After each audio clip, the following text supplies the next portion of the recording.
Hi, my name's Jackie. I'm one of the senior physiotherapists here at Main and Castle Physiotherapy within Durham University.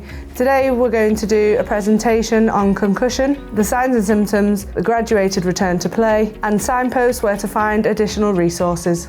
So what is concussion? It's defined as a traumatic brain injury, typically resulting from a blow to the head or body, which results in forces being transmitted to the brain. Symptoms can present immediately and be short-lived, or the onset of symptoms can be delayed and start to occur sometime after the initial injury. So what do you need to know? Basically, the majority of concussion symptoms resolve within 7 to 10 days. Symptoms resolve within 1 to 2 days in around a third of cases. Loss of consciousness occurs in only 10 to 15%. Head guard, gum shields and other protective equipment do not protect against concussion, and the onset of symptoms may be delayed for up to 24 to 48 hours. These are some of the observable signs that you would want to recognise in order to remove an athlete from the field of play. They would have to have one or more of the following: loss of consciousness or responsiveness, slow to get up, unsteady on the feet, incoordination, clutching of the head, blank or vacant look, dazed or confused. They may also present one or more of the following symptoms: headache, seizure, dizziness, confusion, difficulty concentrating, nausea or vomiting, drowsiness, fatigue, more emotional or sad, blurred vision, sensitive to light, irritable, difficulty remembering, neck pain, or that they just don't feel right. These are some of the immediate do's and don'ts following a suspected concussion. You should remove from play immediately. You should get assessed by a healthcare professional or access NHS by calling 111 within 24 hours of the incident to ensure that there are no significant underlying medical issues. You should rest and sleep as needed for the first 24 to 48 hours. This is good for the recovery. Ensure that you only do easy activities of daily living. Minimise smartphone, screen and computer use for at least the first 48 hours. You should not be left alone in the first 24 hours. Take aspirin or sleeping tablets without consulting a doctor. You should not consume alcohol in the first 24 hours and/or until symptom-free. You should not drive a motor vehicle in the first 24 hours and/or until symptom-free.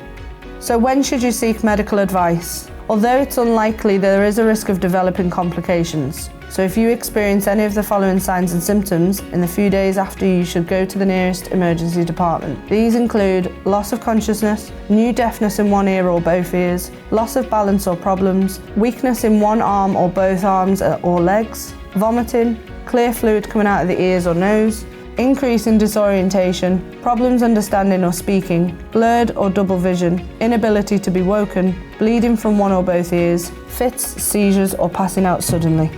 How to report concussion when at the Sports and Wellbeing Park. All head injuries should be reported to the first aid team or centre staff at the Sports and Wellbeing Park. They'll be able to capture the information surrounding the incident and create a report via the university's online incident report form, which will be shared with the health and safety lead of the Student Enrichment Directorate.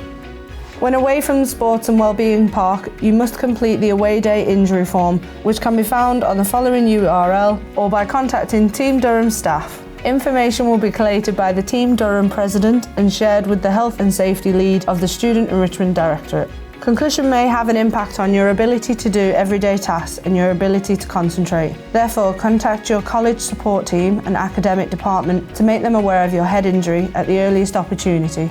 Here's an overview of a graduated return to education and sport. We follow a 6-stage process, generally a short period of relative rest for the first 24 to 48 hours, followed by gradual return to normal life, then subsequent to sport is safe and effective. Progression is dependent on the activity no more than mildly exacerbating symptoms. Medical advice from the NHS via 111 should be sought if symptoms deteriorate or do not improve by 14 days after the injury.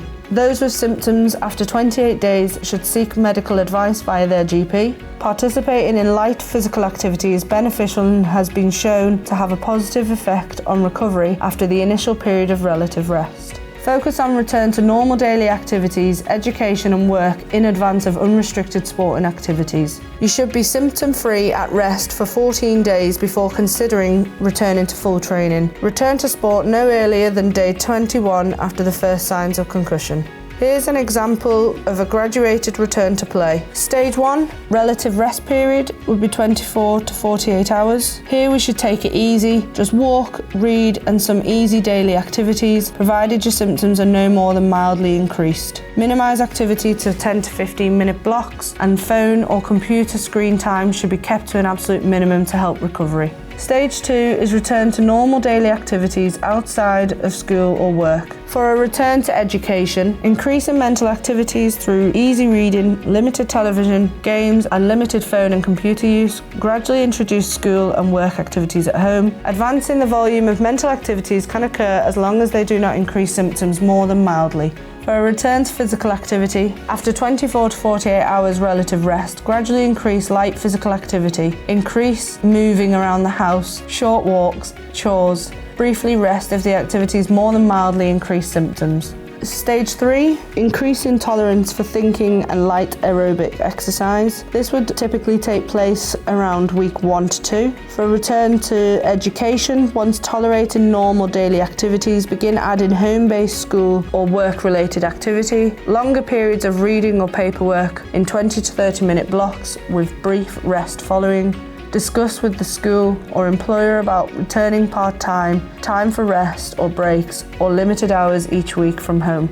Similar to the return to education, the return to sport progression can occur at a rate that does not more than mildly exacerbate symptoms or produce new symptoms. It's acceptable to begin light aerobic activity such as walking, light jogging, riding a stationary bike, even if the symptoms are still present, provided they are stable and not going to get worse, and the activity is stopped before a mild symptom exacerbation. Symptom exacerbations are typically brief, lasting several minutes to a few hours, and the activity can be resumed once the symptom exacerbation has subsided. Stage 4 is return to study and work and non-contact training. Typically this would be around week 2. From an education perspective, you may need to consider a part-time return to school or reduced activities in the workplace, for example half days, breaks, avoiding hard physical work or avoiding complicated study. From a physical activity point of view, start training activities in the chosen sport once you are not experiencing symptoms at rest from the recent concussion. It is important to avoid any training activities involving head impacts or where there may be a risk of head injury. Now you can start to increase the intensity of exercise and resistance training.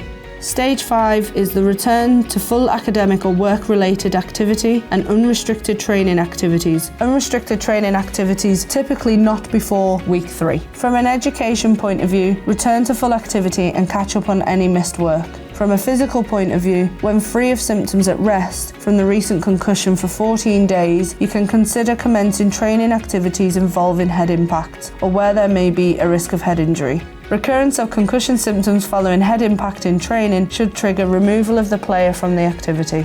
The final stage of return to school or work activity is when the individual is back to full pre-injury mental activity, and this should occur before return to unrestricted sport is commenced. Stage 6 would be return to competition, but at no earlier than day 21, and only if no symptoms at rest have been experienced from the recent concussion in the preceding 14 days and now symptom-free during pre-competition training. Some athletes, as happens in elite and professional sport, may have access to healthcare professionals experienced in sports concussion management who take responsibility for an individualised, structured, multidisciplinary management plan to include medical, psychological, cognitive and musculoskeletal components. Athletes who are managed in such enhanced care pathways may be formally cleared for an earlier return to competition. If symptoms continue beyond 28 days, remain out of sport and medical advice should be sought from the GP. You can find the links below to additional resources which can help to guide your recovery from concussion, both from an education and sporting perspective.